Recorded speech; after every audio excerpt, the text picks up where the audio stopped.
welcome to the Your Parenting Mojo podcast. I've had our topic today on my mind for a while, and over the last few months, I think it's become more relevant than it ever has been before. And the topic we're going to talk about today is technoference. And that's the idea that technology, and specifically mobile phones, interferes with relationships that we have with other people. It can interfere with relationships of all kinds, and your mind might first rest on your partner and how you perceive your partner's phone use interfering with your relationship. And we'll certainly touch on that. But our primary focus for today will be on how our phones interfere with our relationships with our children. We'll learn how concerned we should really be about this and what we should try and do to balance our own needs for connectedness with others and our children's need for connectedness with us. And so here to discuss this today with us is Dr. Jenny Radesky. Dr. Radesky is a developmental behavioral pediatrician and assistant professor of pediatrics at the University of Michigan Medical School. Dr. Radesky obtained her MD from Harvard Medical School, conducted her pediatrics residency at the University of Washington, and then a fellowship in developmental behavioral pediatrics at Boston University. She's board certified in pediatrics and developmental behavioral pediatrics. Her research interests include the use of mobile technology by parents and young children and how this relates to child self-regulation and parent-child interaction. She was the lead author of the 2016 American Academy of Pediatrics policy statement on digital media use in early childhood. Welcome, Dr. Radesky. Hi, thanks so much for having me. Okay, so let's start kind of where we often do when we're coming to a topic like this, which is with some definitions and terminology. And I actually learned a new word while I was researching this episode, which is fubbing. So I'm wondering, can you help us understand what is technoference? What is fubbing? Is it the same thing or is it different? It's pretty similar. I mean, the term fubbing was in the research literature first. Okay. As I was starting to try to research how parents' phone use influences family dynamics. It was like 2010, 2011, and I was in my fellowship and I was scouring the literature for any prior research on parents and kids and technology. And there wasn't much. There was really just this fubbing phenomenon, which was how a mobile phone inserts itself into an interpersonal space. And the person who is doing the fubbing kind of gets a little bit transported to, another virtual space where they're interacting with someone else or with other content. And then the fubbee gets, often the research was showing they're frustrated. And this term started even when mobile phones were just little dumb phones, with texting capabilities. And the mobile communications research was really just interested in now we could take these devices everywhere. They were focused on using technology on mass transit or at meal times or during other times that normally had a bit of a boundary around it when it came to technology use. So technoference was a term developed by my co-author and collaborator, Brandon McDaniel. He's a psychologist who's at Parkview Research Center in Indiana. So he gets the credit for that term, but he coined that term in trying to capture a research measure that's not just about how much is the parent using technology or how much is the child using technology, but what's happening with the relationship. And so it became a questionnaire asking parents about, on a typical day, how many devices are you using when you're interacting with your child? Yeah, and so what I've found was most helpful was kind of thinking about technoference in terms of the relationship, and then I just want to define fubbing. It's this portmanteau of phone and snubbing, yes, stuck together. But I found the idea of the fubber and the fubbee to be useful to distinguish who's on which end of that relationship as well. Yeah. So. And I think it's there's been some interesting ethnographic research where people have interviewed families to talk about how it feels when your spouse or partner is doing the fubbing, especially when it's just a high stress time in your household, or someone has to change a diaper and all of a sudden your partner is absorbed in their phone. And so that negative connotation that comes with the term snubbing has even more layers when it comes to parents who are taking care of a young child, which is just such, has many different sources of stress in it to begin with. many different issues around co-parenting and role overload. And I'm interested in early childhood mostly because it's such a time of building resilience when kids are facing adversity or stressful times like a pandemic. Secure relationships are a huge buffer to that stress, or are a way that kids make meaning of stressful times, build emotion regulation. So that's why I kind of put my interest in technology that started when I was in Seattle. I was in Seattle in like 2007, 2011, which is like just the time that the iPhone and all these devices were coming out. And I was like, this is fascinating. Dynamics were changing so much in our hospital and our offices.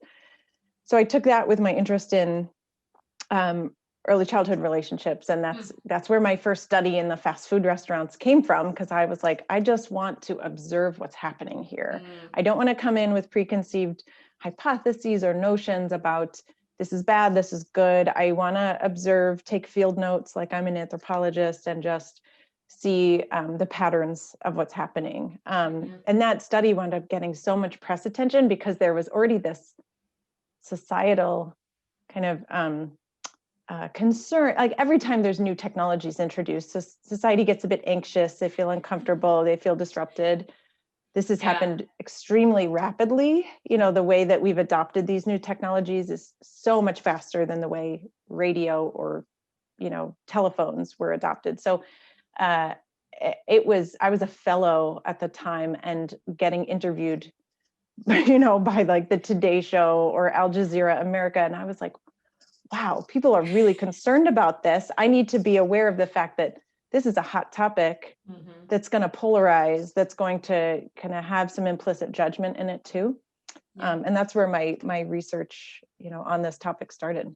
Okay. So I wonder if we can go into that a little bit then, because I think a lot of the research that had been conducted to that point on fubbing, as it was known until then, was sort of done by asking people, how much do you use your phone? And then the fubby, how much does it annoy you when somebody uses your phone, when they use their phone in front of you? And your methodology, it was the first time I'd seen it in the literature in this, to be used in this way. And it's been replicated a whole bunch of times in different environments since then. So can you tell us, what did you do? And then what did you see when you're sitting in these restaurants? Yeah. And it took me a while to land on this study design, actually. So we thought about creating a survey, and that's what a lot of the fubbing research had been on. But I was really worried that a survey would have too much what we call social desirability bias in research, and I also knew that the way that we interact with phones is more intermittent or immersive. I knew there was that cultural overlay of judgment of parents about it. So I didn't want to, create a survey that could possibly be biased. I wanted objective data. So objective meaning you can kind of observe it and count it and see what's happening without the parent being self-conscious that they're being judged. So we decided on public observations. This has been done to look at how parents discipline their kids in public. It's been done to look at how, people interact with public spaces. And it's considered ethical because we didn't collect any identifiable data. We didn't write down any child names, but the participants didn't know we were watching. It's called non-participant observation because you go and you blend in with the surroundings. So myself and two research assistants just went to all these fast food restaurants in Boston in the spring and summer of 2013. I was like pregnant as can be with my second son. And we were taking field notes. So we would bring a laptop and some books and act like we were just, drinking an iced coffee and taking field notes. We tried to go to sampled around different neighborhoods in Boston that had higher income, lower income, Panera to Chipotle to McDonald's. And we just took these long-winded, continuous notes of like, mom, picks up phone, it's held about 10 inches from her face, child is eating a French fry. So boring. But when we read these field notes over and over, we were just seeing patterns and themes of behavior that emerged. The biggest theme was absorption, we called it. which is a term that's been used before, but it was really this idea that the parents' gaze and attention, and it looked like a lot of their cognitive energy was on the phone, not on the child. We were looking a lot, not just for the negative. We were looking for times when parents and kids were sharing media and laughing over it. We saw that like 4 times out of 55 families. We saw, about a third of families who used phones had this absorption where there was very little conversation. Kids would sometimes act up to get their attention. We saw one child who tried to pull his mom's face up from her iPad, and she yelled at him and pushed him away. Or another mom that kind of, nudged her or kicked her kids under the table when they were, acting up and trying to get her attention. And none of this, we really didn't want to describe it in a way that made the parents sound like they're being bad parents. It was really like, this is a new phenomenon. Parents have never had their attentions, spread in so many different directions. And I saw it as like a hypothesis generating study. Like, what's going on here? How do we measure this? What is going on the phone that drags our attention in so much, and is it, are there other underlying relationship variables or parent mental health variables that could be affecting the phone use, right? So I did not imply that this was causative, that phone use was causing this sort of parenting reaction. And then, so I decided to do some follow-up studies to really get at some of the mechanisms of what's going on here. Okay. Yeah. And I just want to sort of conclude with the point that this has been replicated a whole bunch of times since then, often in playgrounds. So Yeah. you ever see somebody typing on a computer on a playground? Yeah. So we actually chose not to do playgrounds because I kind of felt like, well, let kids have some risky play and let them run off and let, parents talk to each other or zone out a little bit. But playgrounds are just another easy public observation space. Yeah. So it is a valid way to collect data. We chose meal times because we thought there should usually be some face-to-face interaction, not 100% of the meal, but for some of the meal. But fast food restaurant meals, we also made sure to say, don't mean that this is what's happening at home during meal times either, right? It was just one brief way to look at this. Yeah. And in some of the other studies that I found that happened to be about playgrounds, it varied from kind of 3/4 of the people who were observed were using their phones for a good chunk of the time, to in one study, it said 2/3 of observed parents spent less than 5% of their time using their phone at the park. So there's a really wide spread. 41% of those people didn't use a phone at all. I can't say that I've ever observed that. I know. Exactly. That result surprised me, but there's definitely a very broad spread of different observed behavior in different places. Right. And as a scientist, I'm thinking, okay, we care about duration, right? So that's one variable. There's also not only the total amount of, say, seconds or minutes, but it's also the number of initiations, notifications. Is it initiated by the mom or the dad? Is it initiated by the notification on the phone? Yeah. And then the content of what's going on the phone really made me curious too. Is it a social media ping? Is it a game? Is it email? Because all of those things have different effects on our emotions and our cognitions. And then, so I did some interview research with parents next, because I really wanted to hear what their experiences were like, and how they described multitasking between kids and kind of their to-do list on their phones, how intrusive it felt sometimes. Like one mom said, it's like the whole world is in your lap, and I didn't need it to be. It just is now, and I can't resist checking. Other moms saying, these games have a hook. They just keep pulling me in. I heard a lot of ambivalence from parents about, I feel drawn to this, but I don't always feel like I love it, but I do love it sometimes. I remember one mom saying, when I'm cooking and I've been at home all day, I love these little human contacts that I get with other adults, and I get news from the adult world. But then sometimes it's exhausting too, because the news is not good, or there's like too many texts or notifications to respond to. So she described it as like, there's these little nuggets of excitement and then a ton of exhaustion in her relationship with her phone.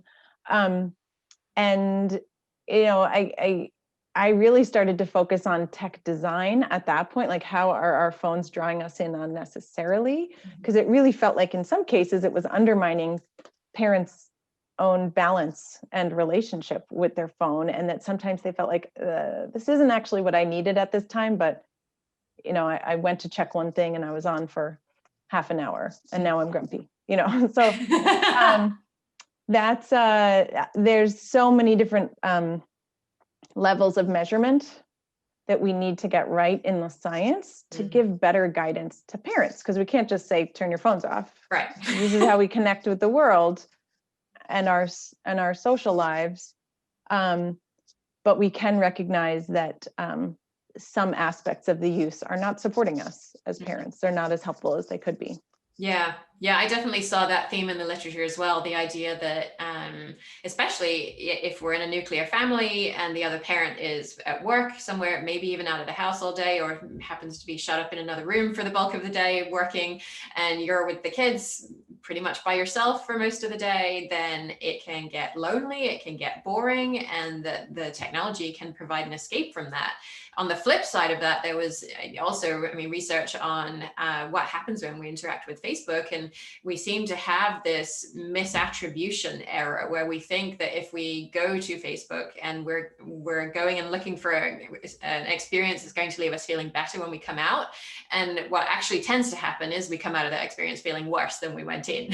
Isn't that, you know, I see that as a design problem, because Facebook could be this oasis for parents, right? It could be this place where you find your people, your support, your ideas, you like get ideas for a new dentist, or, you know, new ways to, you know, new fall activities to go do with your kids, right? That's what I hear from parents are the helpful bits of Facebook. Yeah. But then they're navigating all the garbage at the same time. And the garbage is there because of the business model that Facebook has, in terms of letting there be, you know, lots of ads that are trying to kind of target you and your specific psychological approach to the world. They, you know, parents, you know, are encountering a lot of like polarized parenting information that's really like, this is the best way to do this. And that, you know, inherent judgment that they're feeling from clickbait type of parenting information, or the way that, you know, the stuff that gets shared the most is usually the most outrageous or the most arousing, I think is where it's not suiting our needs. So it may be idealistic and not going to happen anytime soon, but I've really supported the idea of like, could there be a PBS for social media, right? Like a public broadcasting system where we're not, you know, our data and our, it's not all built on us getting the perfect ads, right? You can get some ads. Absolutely. Ads can support like, you know, good websites and media, but it doesn't have to be this whole, you know, kind of underground, like we don't even know as much about it.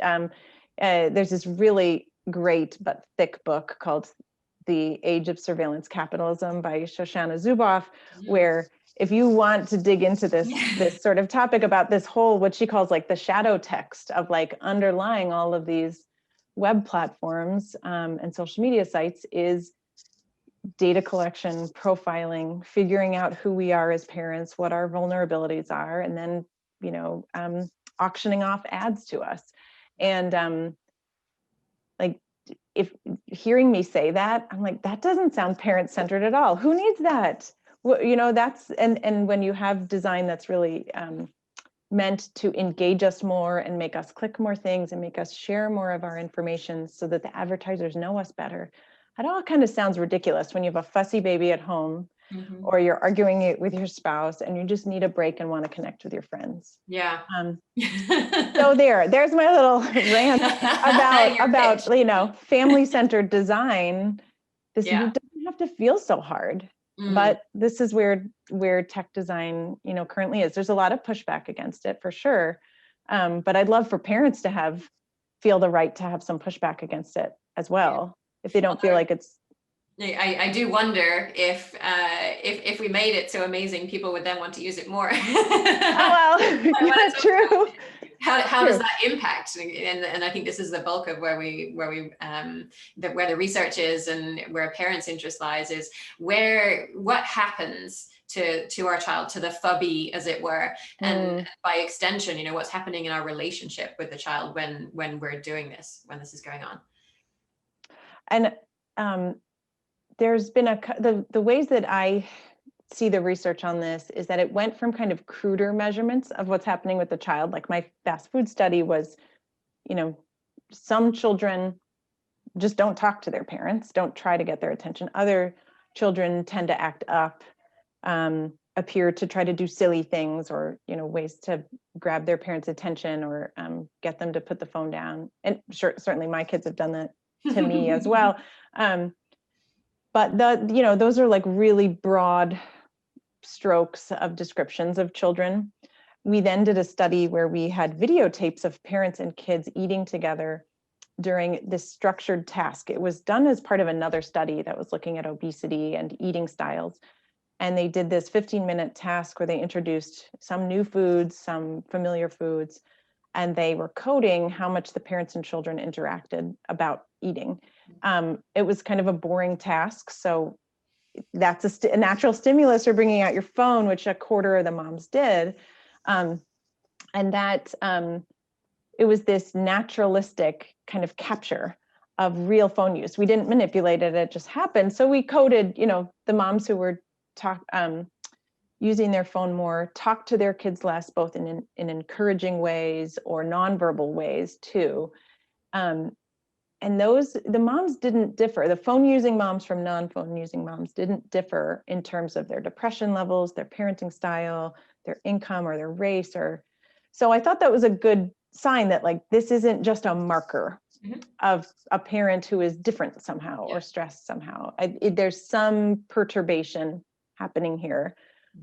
But it's not just phone leads to negative child behavior, right? Because in child development theory, it's always transactional, bidirectional. So we did a follow-up study from that. And in this study, moms had gone through this interview called the Working Model of the Child interview. I love this interview because you're basically just saying to moms, tell me about your kid.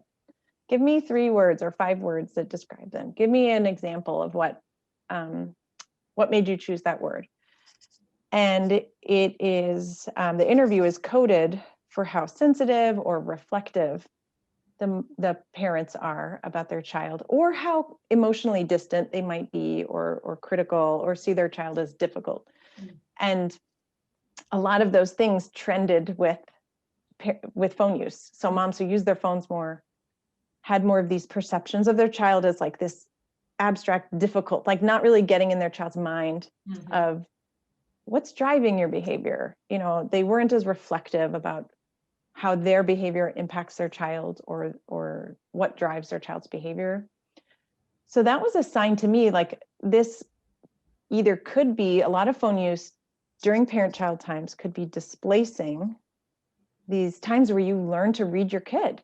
And you don't have to be perfect at this, right? Research shows we can just be good enough and, and mess up sometimes and you're fine. But it helps you as a parent to know how are you ticking? What is driving that crazy behavior? Because if you can address the underlying issue and help your child express that emotion in a different way, or meet that impulse in a slightly, with a replacement behavior, you're teaching. While you're disciplining. You're not just reacting and punishing, or reacting and thinking you're crazy. Why are you doing this to me? And this is, this language we understand here. Behavior being an expression of a need. Right. And so, seeing behavior as communication rather than as just as a parent getting flooded by your child's affect. Or so this is it's also possible though that, let's say you're a parent who's had some trauma, or you have other reasons why it's hard for you to be reflective about your child's emotional state. Maybe those parents use technology more around families because, number one, it helps give you this buffer from your child's affect and helps you feel like I need a little break from you, or they don't realize the impact it's having on their child in that moment, right? So again, like, we're diving beyond the, parent uses phone, child acts bad, into what's the mechanism here. And I like this mechanism because it's not about blaming parents for, like, don't use your phone, it makes your kid act bad. It's maybe using the phone a ton is an escape mechanism for you, and being aware of how much that's happening. You're just diving into your phone when life at home is too stressful, because your phone is this frictionless, personalized space. Or maybe the flip of that is also that the more you are able to think about what's driving your child's behavior, how they are responding to you, how they're wired, what's their personality and their temperament like, and what are the things they need to get their energy out. That stuff makes parenting easier. Yeah. Once you know those things about your child. So, and not in this precious way of like that you need to perfectly know your child. You just have to wonder and have a hunch, like, what's going on with this? Mm-hmm. That's, I think, one of the messages I hope comes off as less judgmental to parents when it comes to this whole discussion of phone use, because it's something that parents can so easily just blame themselves about. Yeah. And rather it's something they could empower themselves about, to be like, maybe I need to set aside some time where I'm just single tasking so that it actually feels easier to parent. Mm-hmm. Okay. So we talked a good deal about the relationship and what's happening in the relationship between the two people. And I'm also curious about it from the child's perspective. And I know that's really hard to get to when we're talking about young children. And I've seen some research on adults, and when researchers ask adults, how do you feel? And they talk about communication being of lower quality and decreased trust. And it feels like the other person isn't empathizing. And that even, actually, this was fascinating. A study that had two people in a restaurant who hadn't met before, and observed how much they use their phones during a conversation that the researchers asked them to have. And just having a phone on the table decreased the amount of trust that the other person felt in that person, even if they didn't look at their phone or do anything with their phone. And I thought, oh my goodness, it would have been so easy to go experimental with that. You could have had the researcher be a person who either has the phone on the table or not, and actually manipulate it and go one step further, but they didn't, unfortunately. And so what do we know, if anything, about how young children are perceiving us when we are using our phones around them? Yeah. The first bit of child interview data that I saw, that wasn't a published study, but it was in Catherine Steiner Adair, as a psychologist in Boston, and wrote a book called The Big Disconnect. And I think it came out in like 2013 or something, but she interviewed children who were like school age to teenagers about media use in their family. And they said things like, I just hate it when she's on her phone because it seems like she's more interested in the phone than me. Or, when they use it while we're playing together, it feels like they're going away from me. These aren't exact quotes, but it was that general idea. I tell parents to ask their own kids, because every child is different and is going to, right? Because sometimes I've asked my kids, and like my older child is like, yeah, I don't like it when your laptop's out because you just seem serious. And I know you're working hard, you're focusing on stuff. And my little one I remember asking him once, and he was like, oh, I like it when you use your phone because I know that I can go, find an iPad or do something. You're distracted, right? So he's got a little more uh, social thinking that he's doing to manipulate the moment. But it's worth asking, right? It's worth talking about these fubbing dynamics because we're living in them, we're immersed in them, and kids are going to have to be aware of how they're doing that to other people or how it feels. I love the this PSA that Common Sense Media put out a few years ago with Will Ferrell ignoring his kids at the dinner table. I didn't see that. He's just being ridiculous and doing like a cat filter while his kids are trying to talk to him. And, so when you can call out the things we're all doing, but we're not talking about, I just think it helps kind of clear the air and lets us talk about them more realistically. And lets us say to each other, like, hold on, I really need to talk to you about this. Put your phone down. So it doesn't sound, judgy. It's just like, I know your attention is split if you're looking at your phone while we're talking. Yeah. Another study that's worth mentioning about how do children receive the interruption was done by some psychologists and language researchers. I think it was Temple or University of Delaware. Yeah, but it was, Dr. Golenkoff was involved in that. And exactly. She's been on the show before. Yeah, so they, I love their lab, and they just did a very creative, simple experiment of a parent and a young child came into the lab and did a language teaching task, which is a usual standard task to see, how a parent could teach a child, usually a nonsense word, something new.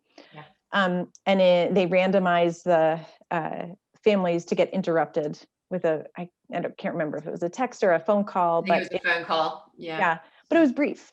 Yeah. And even though all the families completed the language teaching task, children in the interrupted condition didn't remember the word or didn't learn it as well as the children in the uninterrupted condition. And so that was really fascinating, that this little break in our joint attention with each other, or a loss of the kind of flow of a reciprocal interaction can impact the quality of our interactions. And young children depend on this the most because they're watching us for where are we looking? What are we paying attention to? When we are, have some good reciprocity where we're having a serve and return conversation, we're building off of their ideas, they're building off of ours. That's where kids are picking up the most knowledge and words. And so when that gets disrupted or made a little more shallow, that can perhaps impact language development. And that's been shown like with background TV. Yeah. Is that when the background TV is on and parents are using less rich words during play, then children in one study had toddlers had lower language development. I think I'm as a developmental behavioral pediatrician, I test kids for autism also, on a weekly basis. So I'm looking for that reciprocity as a way that we're maintaining an interaction and building off of each other. It's a really important part of social development. And that's where it could also be disrupted, so that kids are learning some pretty deep things from us, even in everyday moments. Like, how do I feel? What does this mean? It's not just words and ABCs and colors. It's the kind of meaning systems that help children understand themselves and what's happening in the world. And so, that's where the disruptions, we really could use some more research looking not just at behavior or language, but at kids, emotion regulation or their sense of self. Yeah. I think the key thing that I got out of that word learning task study was the idea that we might think of, we get a text message, we look away and we check it, we come back, or we get a phone call, we come back, we pick up the task where we left off. We might think of that as a pause, but our children seem to perceive it in a very different way. So it's sort of like a disruption to them. It's not just there was a break where something irrelevant to me happened that I didn't need to pay attention to, and now I'm going to pick up right where I left off. Yeah. There's some sort of disruption there that's meaning that they weren't learning that word as effectively as they did when the parent was not interrupted. And I think one of the interesting potential mechanisms there is what parents described to me in my interviews of there's kind of a shadow cast by what you just did on your phone. Mm-hmm. So if it's your ex-boyfriend who was violent with you in the past, and now how did they get, why are they accessing me right now? What do they want? If it is news of the world that's really stressful right now, it kind of contaminates that time, yeah. or casts this shadow that may affect your emotional state or your ability to focus and kind of pick right back up where you left off. And that's where, I think the ability to turn off notifications or have your phone in a different space in the room, or in your bag or something else where you just have physical distance from it, mm-hmm. can help it be less of something just on your mind. Like that study you mentioned, that even just the presence of the phone, yeah. on the table is taking up part of your attention. Mm-hmm. And does it really need to? These devices have been crafted to have us depend on them and be inseparable from them, just so we use them all the time. And isn't that a great product if you make someone really dependent on it and want it all the time and need it for everything? But we don't.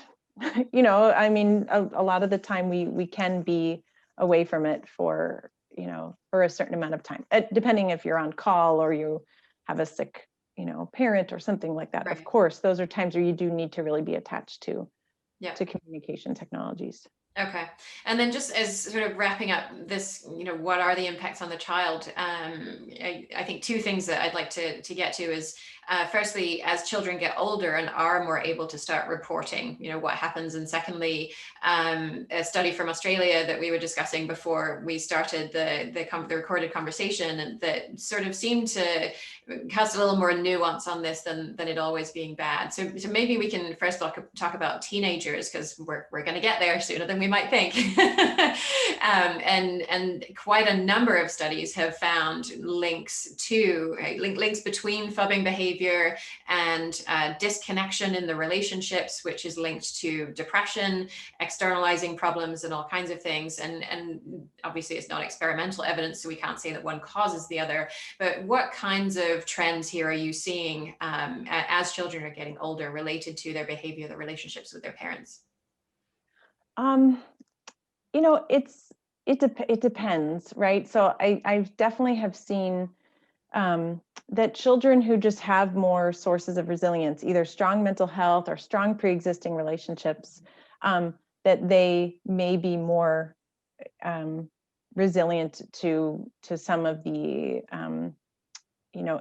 potential impacts of having more in-person disconnection from their families. So there is that bidirectionality, right? So if you have a family that stresses you out and you kind of want to withdraw from them into your peer group or into a virtual space where you can be yourself, it's actually there's plenty of positives of being able to find your people through virtual means, but it's when it is displacing the time you maybe need to heal or connect with people that you're not getting along well with, is where I think we need more research. So like I'm very interested in families struggling with adversity or mental health issues or trauma, where technology may be used as an avoidance tactic or an emotional distancing tactic, or regulating the child's behavior so that they don't stress the parent out as much.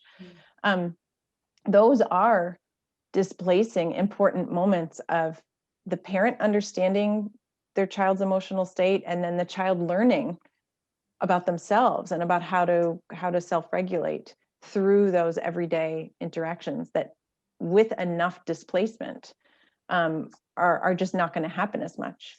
So the two studies that I think support this are the one you mentioned from Australia, where they, had surveyed over 3,000 families, and it was really just when there was a lot of family displacement where technoference was problematic in terms of, having more negative outcomes associated with it. But when you just had a little bit of technoference without much displacement, that was actually associated with better parenting outcomes because the parents were getting a break, and couldn't be more relevant than during the pandemic when we're just around each other all the time. And I've heard parents say, like, I need my own space from the kids, and we need time where we're doing our own things and not just breathing it down each other's necks. So I like that there's we need to maybe categorize this a little bit better as the extremes, or when there's clearly an avoidance or an emotional distancing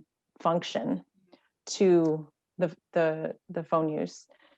I also think there's as kids get older, they're learning from us informally through our role modeling and through observing us. So the more they see us using phones as an emotion regulation tool, the more they may see that as a norm, or a way that they just, it's okay to just withdraw into my device when we've just had a conflict, instead of calming down and talking to each other. And it's that repair after a conflict that really matters for relationship quality. So the study in infants, where they did like a modified still face, having the mom look at her smartphone instead of doing the still face, and then how did the repair look that time when the child has just been a bit dysregulated and upset, but you kind of calm down, and this is thought to be a paradigm for, we have disruptions with our kids all the time, we misunderstand them, we yell at them, but it's the repair where we're able to either say we're sorry or debrief about what happened and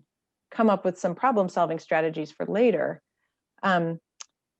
Parents who used their phones a lot around their kids, so this kind of heavier displacement, had trouble with the repair phase, where they didn't click as much. They weren't able to calm a fussy infant, or maybe they didn't have as much confidence in their ability to figure out. And many of us know that feeling when you have an infant that won't calm down and you're like, I stink at this.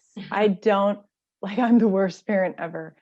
Why can't I do this? Moms should be able to do this. And that feeling of like, I just can't handle my kid is so alienating and demoralizing. And so, that's why I don't think it's as easy as, well, turn your phone off and your relationship with your child will improve. I think in many cases you may need, a home visitor or an infant mental health therapist or a family therapist who can just help you do more of the repair and more of the emotional communication in your family. Yeah, I think that's a really helpful way to understand it, that it's, and I guess to summarize, I think what I had read in one of your papers was that the effect sizes here are fairly small. We're not talking about, if you're experiencing technoference 10 times a day versus 1 time a day, that the 10 times a day person is going to have some kind of dramatically different outcome with their child. But that when it's compounded over many, many, many interactions over many, many years, and there are these other things that are going on in the relationship, that's when we need to look at it holistically. We can't just look at technoference in isolation and say, shutting your phone off is going to fix all your problems. Right. And it's damaging your child. Right. I hate the word damage. I kind of want there maybe to be this, maybe a feeling of like, well, in these younger years, I'm just going to invest. I know it's harder, but I'm going to invest in some of these more difficult interactions, or trying to, sacrifice some of our own pleasure. That sounded horrible, but I like, being able to invest in your child and you kind of building these this social and emotional competence together, which will hopefully make the school years and adolescence much easier for both of you. And so rather than it seem like, oh, you've done irreparable damage to your child during these early years, I want it to be more seen as a time of really important investment of parent growth, right? We do so much growth as humans by understanding our kids and why they trigger us, or why our spouse acts a certain way, or why the fact that like my son reminding me of, you know, my mother makes me feel a certain way. All that is really important insight to just grapple with and not avoid. And of course, this is my bias because I'm a pediatrician and someone who really thinks about mental health and emotional health a lot. But I think when parents have that self-efficacy to be like, I'm just going to dig into this and we're going to figure out what we can do, it's just better for everyone compared to the demoralization or distancing that happens when you just feel like it's all too much. Yeah. Okay. So let's just say I'm a parent and I'm slightly concerned about this. I'm not, super concerned about it, but I think it's something I might want to do something about. But we're in this kind of really weird world right now where we're all around each other all the time. And my daughter is starting to pick up on the fact that she has limits on her screen time, which I'm going to write a blog post about this at some point. We did an unlimited screen time for a month experiment to see how that would go. And we actually ended up, at her request, coming back to limited screen time. But she sees that her screen time is limited and my time is not. And, the reality is I'm spending 10 hours a day on the computer. And I always used to do that, but she was in preschool before and she didn't see that. And now she sees me on the computer all the time. And I did find a study that said that mothers on average of these people who were studied spent 6.1 hours a day on their smartphones. So I'm not alone in this. And, right now I can enforce limits on her screen time, but there's going to come a time when that's not the case. So how can we kind of convey this idea that, I am here for you and I want to have this relationship with you. And also there are times when I'm going to be behind a screen and we just can't do it right now. Well, there's a couple things I'm thinking about. One is, as parents, we can try to be a little bit more conscious about our own daily screen use habits and not have it just be this automatic habit-driven experience, right? So step one is just trying to raise it from your subconscious to your conscious, where you're like, what am I doing? How, look at your screen time on your phone or whatever, see how much time you're spending on different apps. This in itself isn't going to, make you change your behavior, but at least we need the awareness and the time to reflect upon what we're doing on technology. And then at that point, you can also decide like, wow, I spend that much time on Facebook or on Twitter or on email. How much of that is necessary? Which ones of these apps, when I look at their icons, I think like, oh, this really helps me. And other ones that are like, I feel this ambivalence with it. So I've had some parents say they've tried a 2-week uninstallation of the apps that don't fulfill them as much, always just looking at Facebook on a browser, just setting a few new rules or boundaries for themselves and then using it as an experiment. Did it help? Did it not? Did you miss it?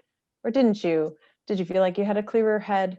This is all such an individual experience. There's no one size fits all prescription to give, but it's worth experimenting and examining your own reactions to changes in your technology use.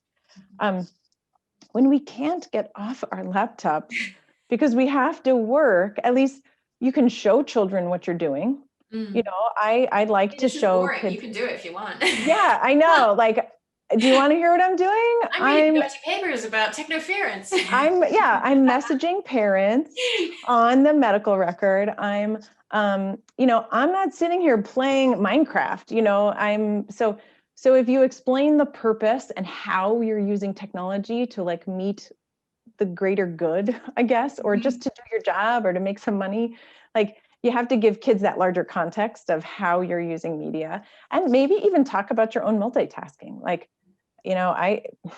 Please, during virtual learning, my 7-year-old just is constantly wanting to leave the Zoom calls and go onto YouTube, or he's just wants to explore Google Drive and make new documents. And it's it's all just that he's, loves to explore and is inattentive right now.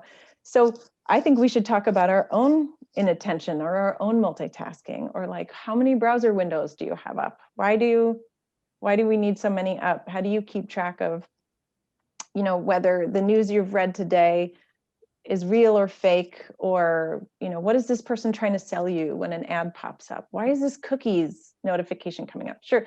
So you can do some of that like natural teaching if they're curious about what you're doing. I have done family meetings where my kids say, you're just on your phone a ton, and we'll make some behavior change. I'll do some behavior change, and so will they. It'll be kind of, everyone has new behavior goals. That's parents could maybe get some insight from their kids of like, okay, what's the time of day when you really want me the most? And I'll try to carve out that time to be off tech. It stinks because a lot of us as parents are now doing more media use in the evenings after kids are in bed to catch up. So it was fascinating to look back through all the literature on how to navigate working from home, and it's all talking about having separation between, having a separate room and having rituals that you go through before you go to that place. And I'm just looking at it laughing, and I was typing the questions for this episode while my daughter's sitting next to me on kids' YouTube, because we don't let her use that unsupervised. And there's no separation here whatsoever. Right. And it's really hard to have this kind of intentional, teaching moments like I just described with your kids, when our heads are so full of all the different demands on parents. So right now, parents have been asked to do like an impossible number of tasks and roles. And so maybe the most we can come out of this time where we're using a lot of tech, our kids are using a lot of tech, is at least it will maybe make us more enlightened about our relationships with technology and what feels good about some of the things we do and what feels overloading. Like your daughter asked to peel back on time. And I've heard kids on my son's Zoom call say like, I need a screen break. I need to go move my body. What isn't tech doing for us right now? In the ways that what do we miss so much that we can't get through technology? And maybe that will help us be more reflective about the boundaries we want to set after all the kind of lockdowns or social distancing changes are done. But I think another way to think about screen time limits for kids is that the more we're teaching them, well, how are you using media? Is it something like fun and creative? Are you making movie trailers? Are you designing something new? Or are you watching unboxing videos for 2 hours straight? There's a difference between the consumptive and kind of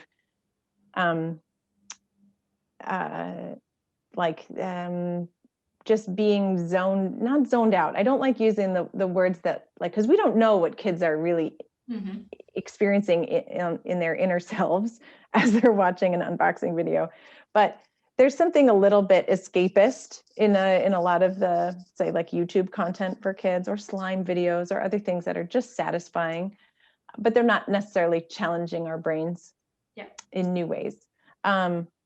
So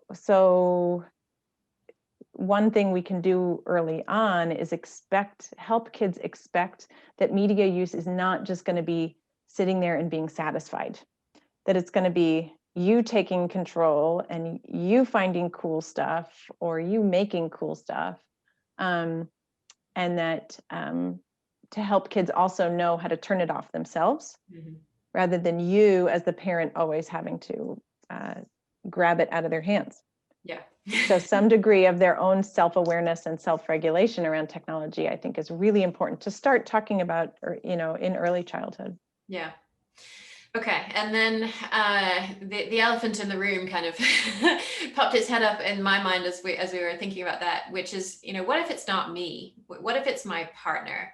Yeah. I see this going on. Maybe I'm trying to do so. I'm trying to take steps to do the things we've talked about today, but my partner is oblivious, and I see my child's attempts to connect with my partner, and I see them falling flat.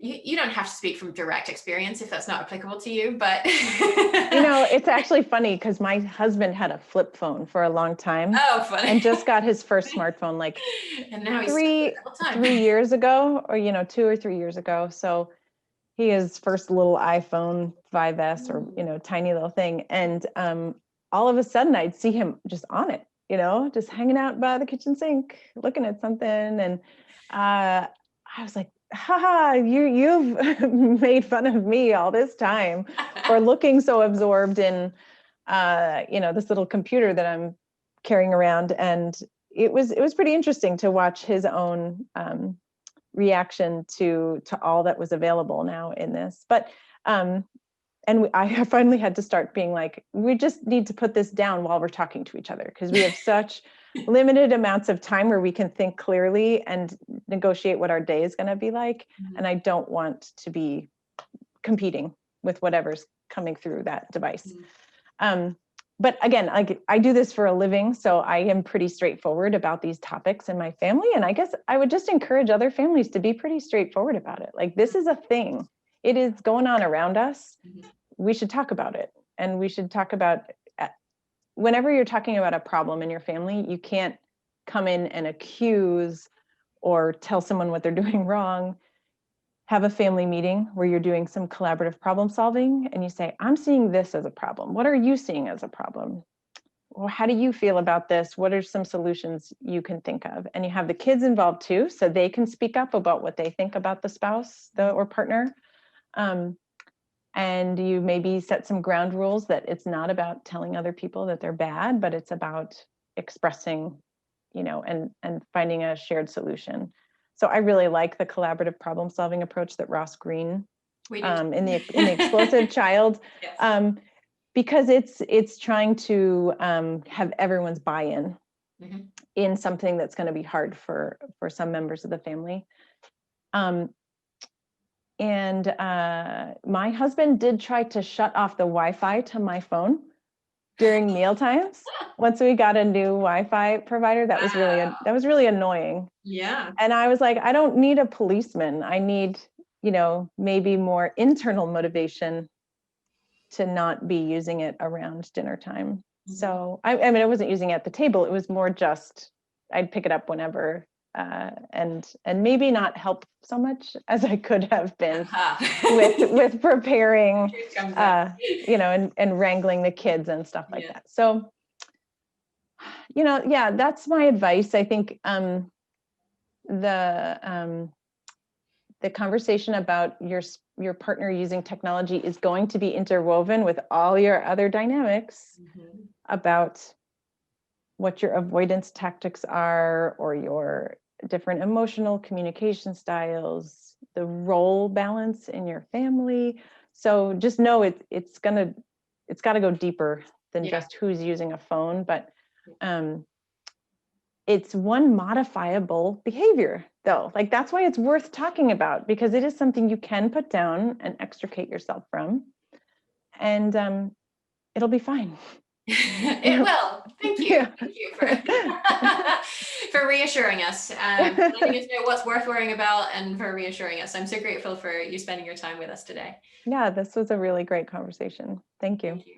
And so listeners can find all of the references to the more than 30 studies that we talked about today at yourparentingmojo.com/technoference.